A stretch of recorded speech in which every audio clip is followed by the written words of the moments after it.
Margin of lead, if it is well justified, should ordinarily reflect the wishes of the people.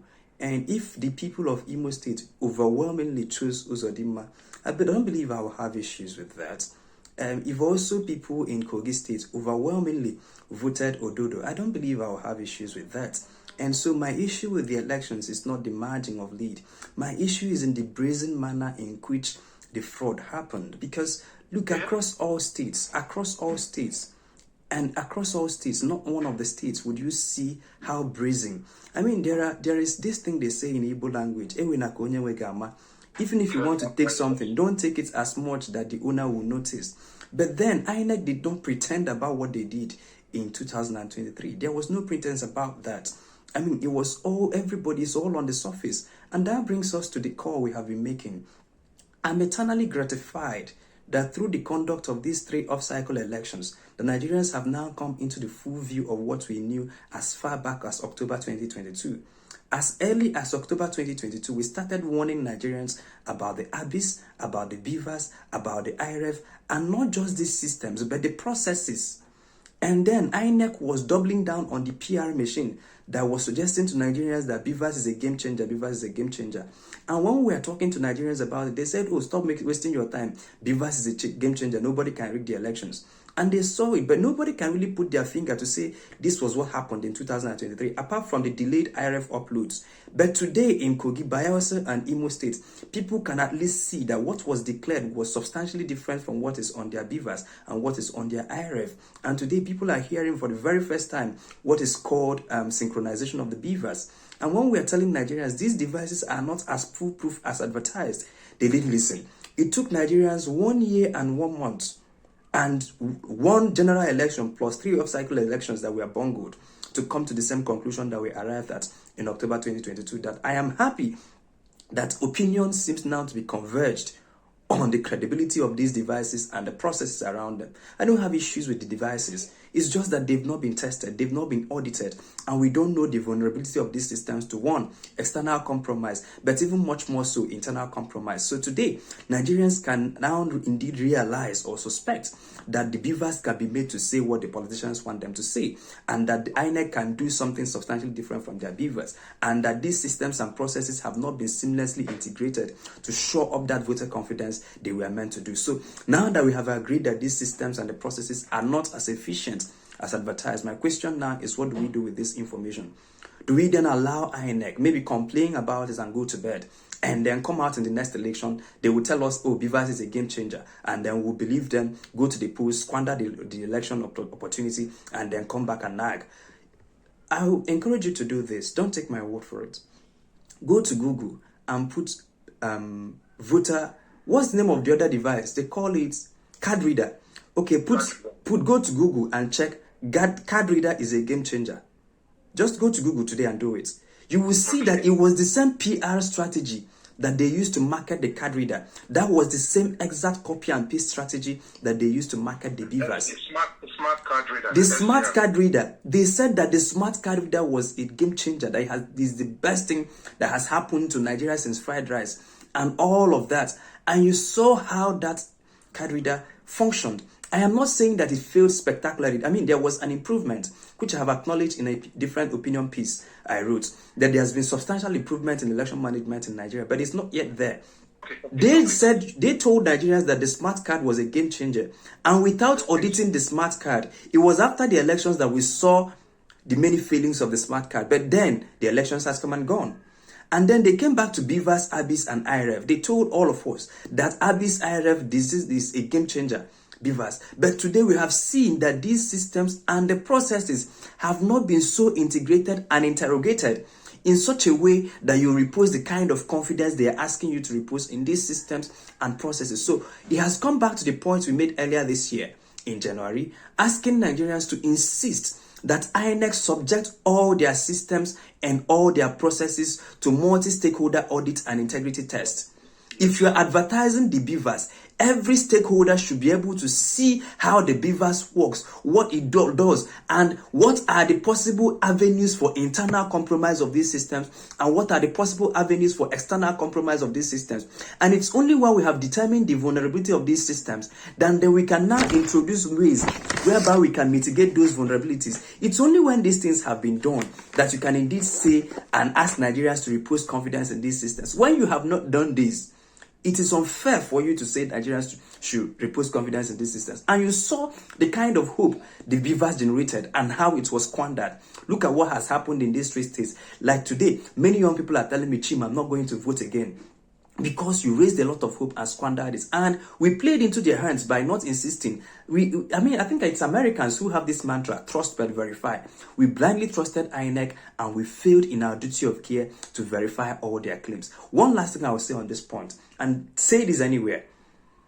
Inec on many instances came on national television to tell Nigerians that they have acquired what they call ABIS, I think Automated Biometric Identification System.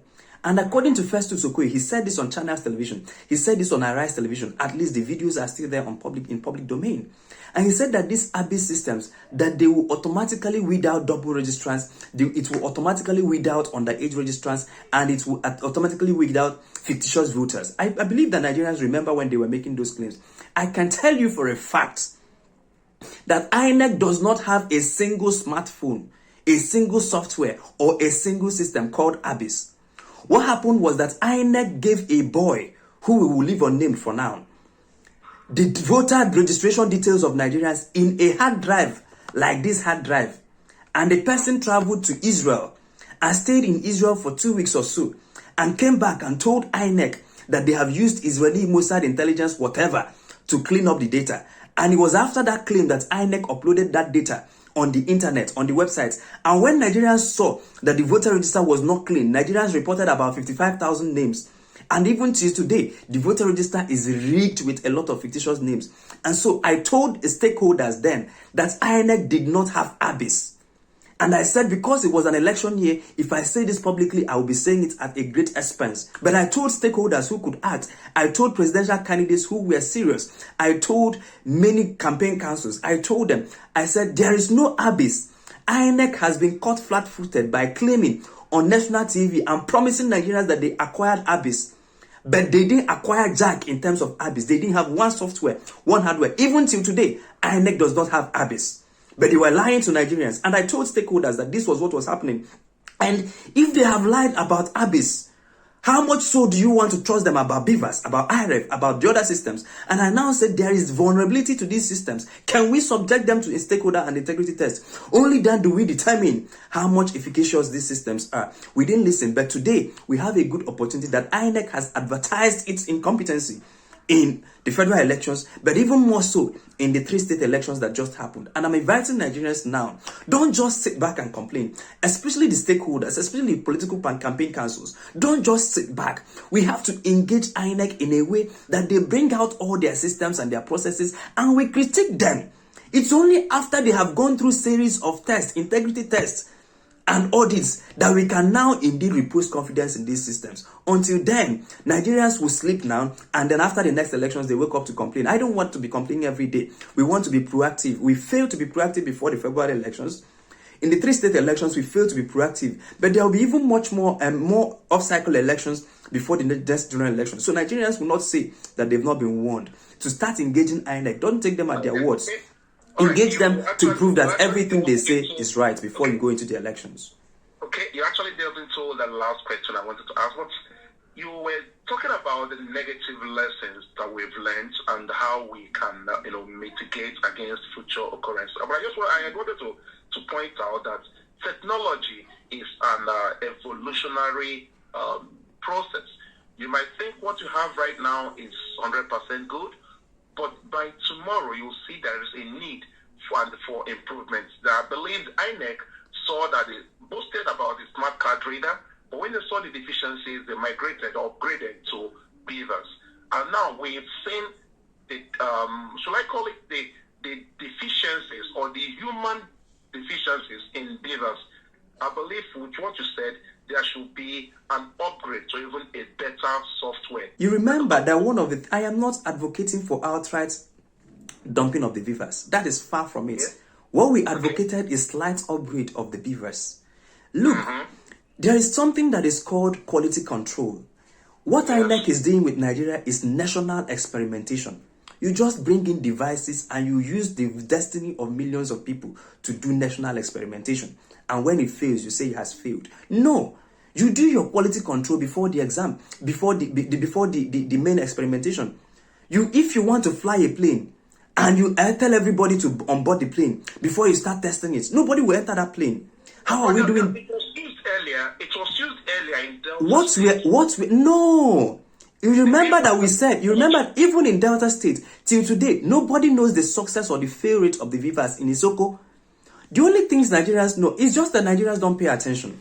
I'm telling you, if you don't invest in things, they don't go normal. Nothing works until people work it. That's my approach to issues. Look, if you have devices, call it beavers, call it car reader, call it anything, and there will never be a time when you will get a perfect system and a perfect process. But what you do is, Nigerians will now have beavers, IRF, ABIS, and this. And then you bring in the stakeholders, the party representatives, and all of those things. And they engage these systems. What are the systems? I remember, we are not talking about the systems alone. We are talking about systems and processes. If you have a beavers, for instance, and then you have beavers that is in the hand of a human being, there is something that is called human interaction with systems. It's a different entity. You must have to ask yourself, if human beings interact with this system that I have designed, how much so are they able to impact the system? If you say that beavers is foolproof, but if you give beavers to a corrupt individual, that the corrupt individual can corrupt the beavers, then has the beavers achieved its purpose? So you must ask yourself, how does human interaction affect these devices? How does systems and processes? So it is when you have done all these audits that you will find out the flaws before time, not national experimentation. And if you have found out flaws before time, you now develop strategies and put them in place to mitigate those failures. It was a spectacular. You can't come on the election day to tell us that your IRF failed to upload, that your IRF system crashed because of too much uploads. I mean, you didn't test it before the effects. And so you will now see that you are affecting, playing karo, one chance with the lives and destinies of millions of people. So what I'm advocating for is whatever next device they will use for the next elections, whether they call it beavers or they call it a slightly funnier name that is easier to market, because what they are doing is just PR in my own approach, the way I look at it. Whatever name they call the devices, we will accept devices only when we have subjected the systems and the processes to audit and integrity tests. And as I say this about INEC, I also say this about NPC and the upcoming census.